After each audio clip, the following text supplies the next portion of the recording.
Assassin's Promise by Thomas Woodward, Chapter 118. The wind rose. Eve felt alone. She could feel her power wane. She wanted to huddle in a ball and block out all the noise that surrounded her. Had she been a fool to leave? She wondered.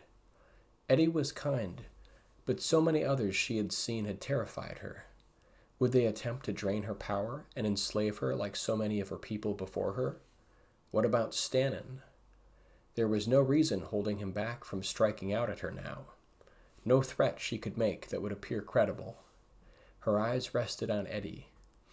He was the reason Stannon stayed his hand. There must be something that Stannon needed from Eddie, something unspoken. What could it be? Surely Stannon would have struck her down the moment her power fled her otherwise. Stannon had made a misstep in alerting her to his knowledge of this fact earlier.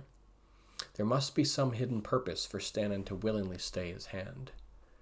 She looked over at the betrayer warily.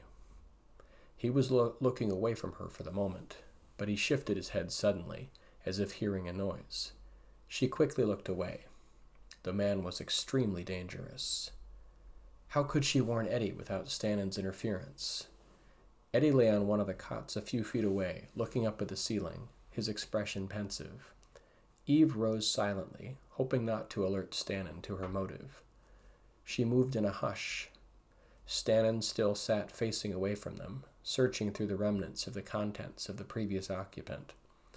Eve felt suddenly unsure if she should impart her warning to Eddie here, in this confined room.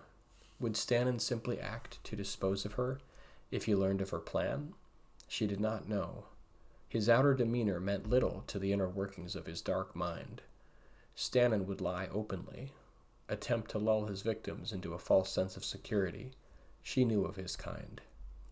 So many had died at his hands, for it was he who had led scores of men and women from the shining gates of her city outward into the world of humans, into unwinning bondage.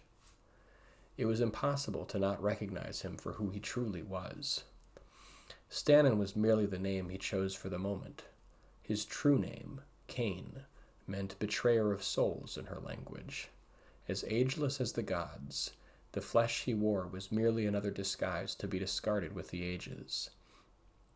For all she knew, he may not consciously remember who he truly was.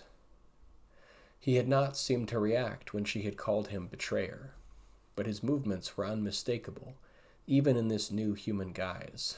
How else could he have come into possession of such a powerful artifact? She was long-lived and had seen through his deception.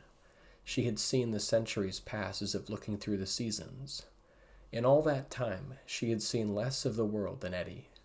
She felt a magnetic pull to him. His sense of wonder intoxicated her like a drug. She reached out to him, pressing his palm into hers. She felt his pulse quick against her skin.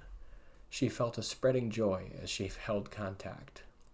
Holding his hand in hers, she felt the courage to look back at the betrayer. His precise movements no longer held as much power to terrify her. She would continue with caution. If Stannon spoke lies to Eddie, he could twist Eddie's mind to his own will. She must find a way to separate the two of them from Stannon, from Cain. But she had seen the faith clear in Eddie's words when he spoke with Stannon.